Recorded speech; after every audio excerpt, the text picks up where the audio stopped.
My daughter's missing, and we don't know where she is. We don't know what happened to her. She was seen leaving the bar with somebody. We're trying to track down who that somebody is right now.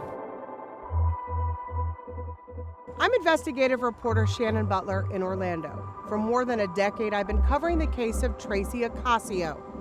What you're about to hear is the story of her disappearance, the search for clues, and lost hope. Tracy Ocasio was just 27 years old when she vanished. She had just moved home after a breakup with her fiance. And one night in May of 2009, she decided to go to a bar. That's where her story begins.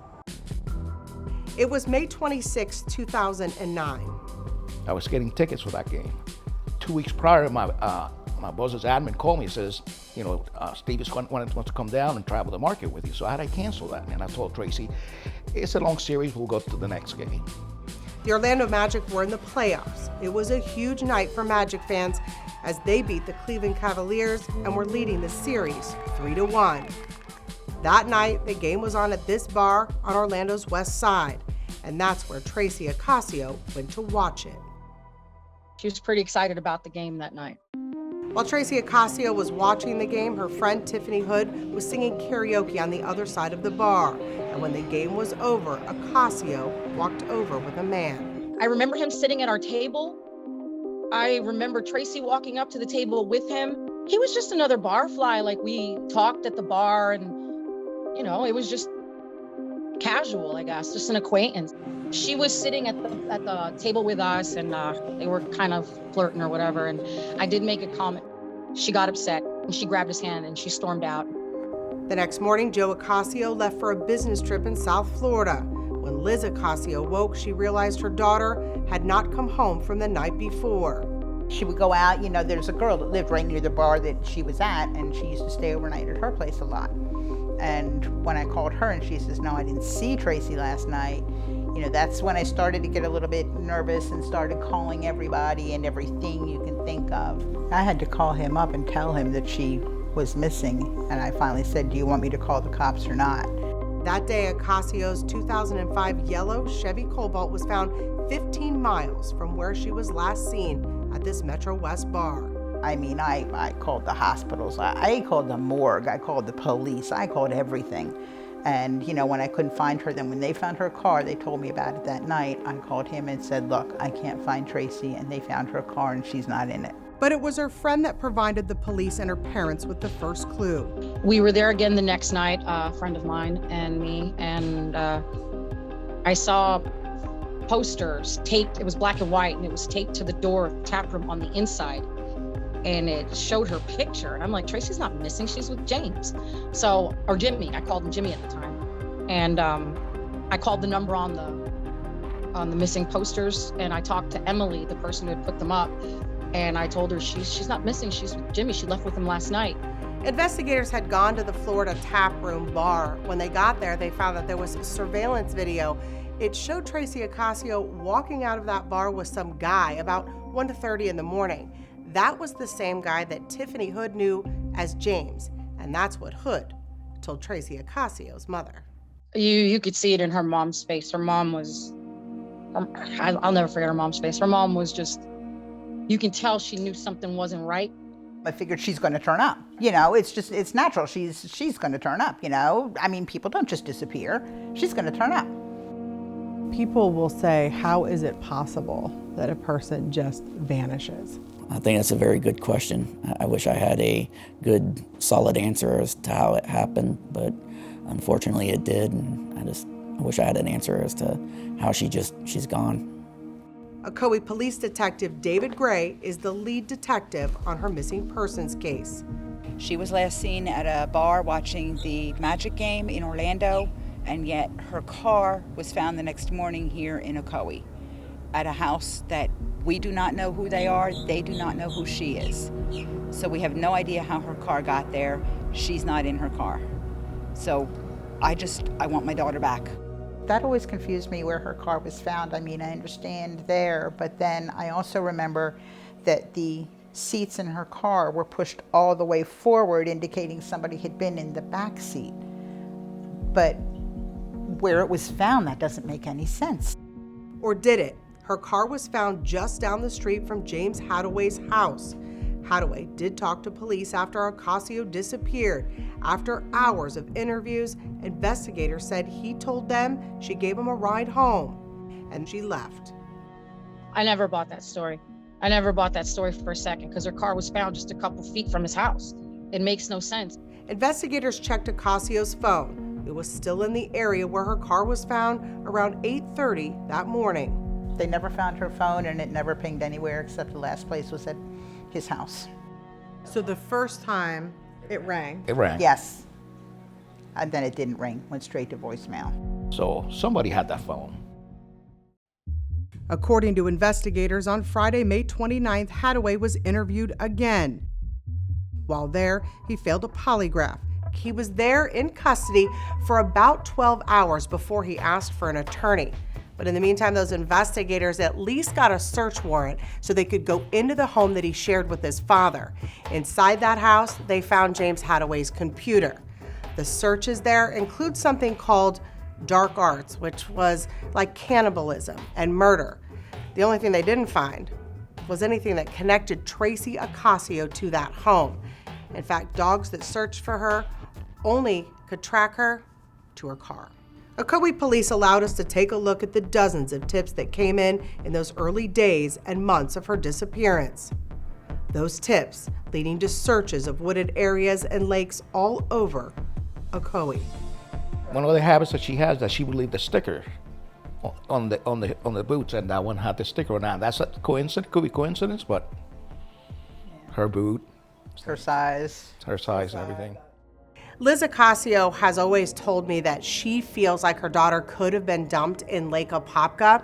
And a month after Tracy Ocasio went missing, there was a Disney worker who called in a tip to Ocoee police, and they said they swear that they saw Tracy Ocasio's car, bright yellow, actually parked alongside of the road on the exact night that Tracy Ocasio went missing.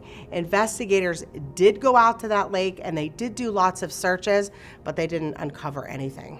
We live in Florida. There's just too many ways you can get rid of somebody permanently. We've got Lake Apopka there that's chock full of gators.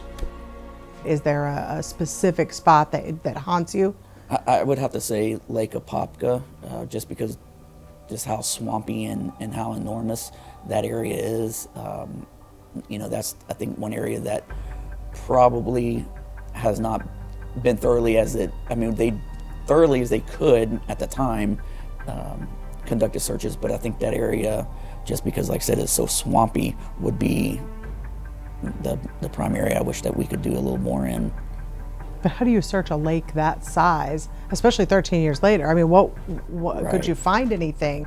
Let's just say, hypothetically, right, that was the target of the investigation. Could you find anything in there 13 years later? It's infested with alligators. Correct. Yeah, I think that makes it very difficult, and the fact that it's hard to access, and and 13 years later, I'm sure the landscape has changed some, and so it's extremely difficult. As the days and the weeks and the months had gone on, it just seemed so much more unlikely that they were going to find Tracy Ocasio. James Hadaway continues to be and has always been the main suspect in this case. Yes, he's still a person of interest. However, we try to keep an open mind for the case that other people could be involved and possibly know something or took some sort of role in the case. But he is the main person of interest. So as I say, could it have been someone else? We have an open mind, and it's possible. We don't rule anything out. Can you say what you think happened to her? I don't know. I really don't want to say personal opinions on the case. What detectives also didn't know was about a woman named Rachel Clark. A month after Tracy Ocasio disappeared, Clark called the Ocoee police to say that she had a similar experience with James Hadaway. At the time, no charges were filed, but after seeing the news and seeing that James Hadaway was a suspect in Tracy Ocasio's disappearance, she decided to come forward again. Almost a year ago, this young woman says she was friends with Hadaway. Just like Tracy Ocasio, she met him at a bar and would see him out. And just like Tracy, she gave him a ride home one night. I would have died. I would have died. If two people who saw the struggle had not stepped in. I took both fingers and put them in my mouth and tried to snap my neck again. What we didn't know at the time and what the public didn't know was that James Hadaway's name was coming up in another missing person case in another city.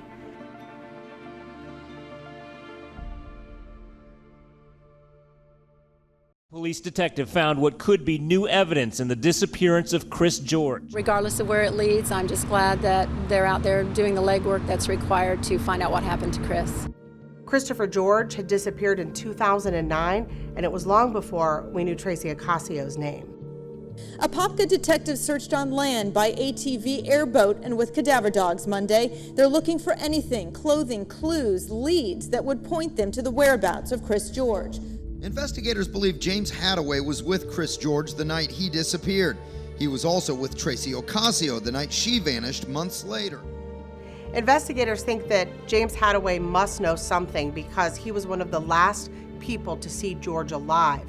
Somebody saw Hadaway and his friend actually walking out of the woods. Hadaway talked to the police but said that they all went in the woods, but only 2 of them came out. Since then, he stopped talking to police. When the remains were found 2 years later, his bones, his wallet, and his keys were all there. That allowed police to actually identify him. The problem is the remains had been there so long that the medical examiner couldn't tell the family how he died. Police found what they believe is a small human bone just a short distance from where he disappeared in February 2009. Since George had a known history of drug use, initially it was believed he may have just wandered away. But when Tracy Ocasio disappeared in Ocoee a few months later, police found a key connection: James Hadaway. His mother is hoping for some closure. I know he was involved in it. I know he knows more than he's ever revealed. His level of involvement, I'm not certain. In May of 2011, James Hadaway went to trial for trying to kill Rachel Clark. He was probably like right here with his hands around my neck like that. Prosecutors say Hadaway tried to kill Clark in a violent attack. Help, he's trying to kill me, help, he's trying to kill me. And I came up to her and I didn't want her to think that because that's not what I was trying to do. This is certainly not the history of some kind of serial killer, some kind of violent individual that needs to be locked away for life. But Hadaway is the main suspect in the disappearances of Tracy Ocasio and Chris George. One of the weirdest things in this case was a friend of Hadaway's that, according to court records, said that he used to go out with Hadaway, and when they were out, Hadaway was really aggressive towards women, and he even claimed that Hadaway told him he used to kind of get off on choking women. He said that Hadaway told him that he could make people disappear and warned him not to ever cross him because he could do it, and he had done it before. So I got to know several of his girlfriends that I reached out for, and 2 of them were attacked by him the same exact way. So there was a pattern with this guy way before Tracy. I guess I hurt her or something. I don't know exactly what happens. But the jury didn't buy it. We, the jury, found the defendant James Hadaway guilty of attempted first-degree premeditated murder. James Hadaway is being housed here at the Tomoka Correctional Institution in Daytona Beach. He was sent here after he was convicted of attempted murder for that attack on Rachel Clark. Recently, he's exhausted all of his appeals and will now spend the rest of his life behind bars. I sent James Hadaway a letter asking for him to sit down with me so I could ask some questions of my own. But to this day, I have never heard back. He still has secrets that are left untold with regard to Tracy, with regard to Chris. The tips don't come in like they used to, I assume? Once in a great while. I mean, I think the last one was 4 or 5 months ago. It said what? Any mate that was with him got out. Supposedly he was told where she was at. He wanted money for the tip. He's from South Florida. And it was the same thing that somebody else another inmate has said before, except it was a different location. To this date, I don't think that we're gonna find her unless he talks at this point. You don't? I don't think so. You don't think somebody will stumble upon it? After 13 years, I would figure that we would have found her if somebody else knew. So when you ask me if I lost hope to a point, yes. Do you ever think about asking to talk to him? Yes, but we couldn't do it. No, I couldn't. No. No? Oh, no. Why not? I don't know if I can face him. Yeah, I don't think I could speak. I don't think I could talk. I'd be too upset seeing him. I don't think it would go anywhere. And I just wish that there was somebody else that knew it and could tell us. But if that person's out there, they've never said a thing. And part of the reason is that over the years, he's been passing tips to us through inmates that he was with, sending us looking in different directions. So why would a person do that if they were not the person who did it? So you think he was masterminding, telling different people different stories? I do. And I think the co-detective at the time thought the same way. So you felt like what, he was screwing with you guys? Playing games either with the detectives or with us or both. But they would like to see detectives try for more information they believe he has, and those detectives just might.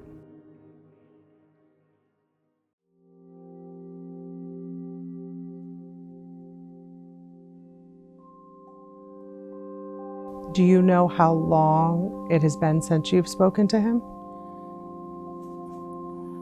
I have not personally ever spoke to him. The detectives on the original case, I believe they spoke to him around the time when the case first started. I don't believe anyone spoke to him since then. Do you consider this case a cold case? I do not. Why not? Because we still actively follow up on any leads that come in, and we still hope to one day be able to locate her and bring closure to the family for the case. The technology is very different now than it was 13 years ago. Is there any evidence that you could try again that may bring some kind of different result because of the way technology has gone? With the advances in technology, yes, definitely some of the items that were collected could potentially be reevaluated to see with new technology if something can be, I guess, like located or a match made or something of that nature.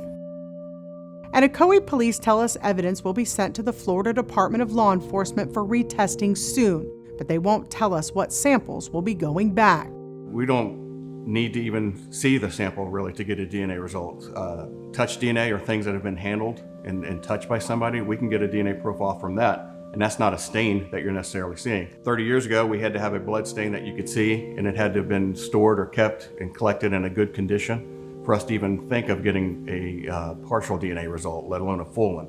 Now, like I said, we get DNA on touch samples or obviously very, very small blood stains, but we're still able to get even more information now than what we would have gotten 30 years ago out of it.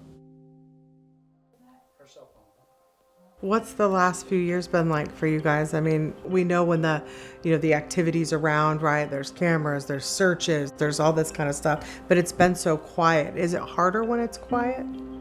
Yeah, you don't want to lose hope, but you want to face reality that she's, it's 99% she's not coming back. I would love to find her body or something, but I really don't think we're going to find her like she's going to walk through the door. I don't think that's ever going to happen. And you thought that for a long time? I've thought that for a long time, yeah. Because I remember when we talked back then, you said, listen, she could come back any day. Why this last year do you think you lost hope? It's been 13 years. And it was because the family had lost hope that they decided really not to do interviews. There was a time when they were on television almost every day.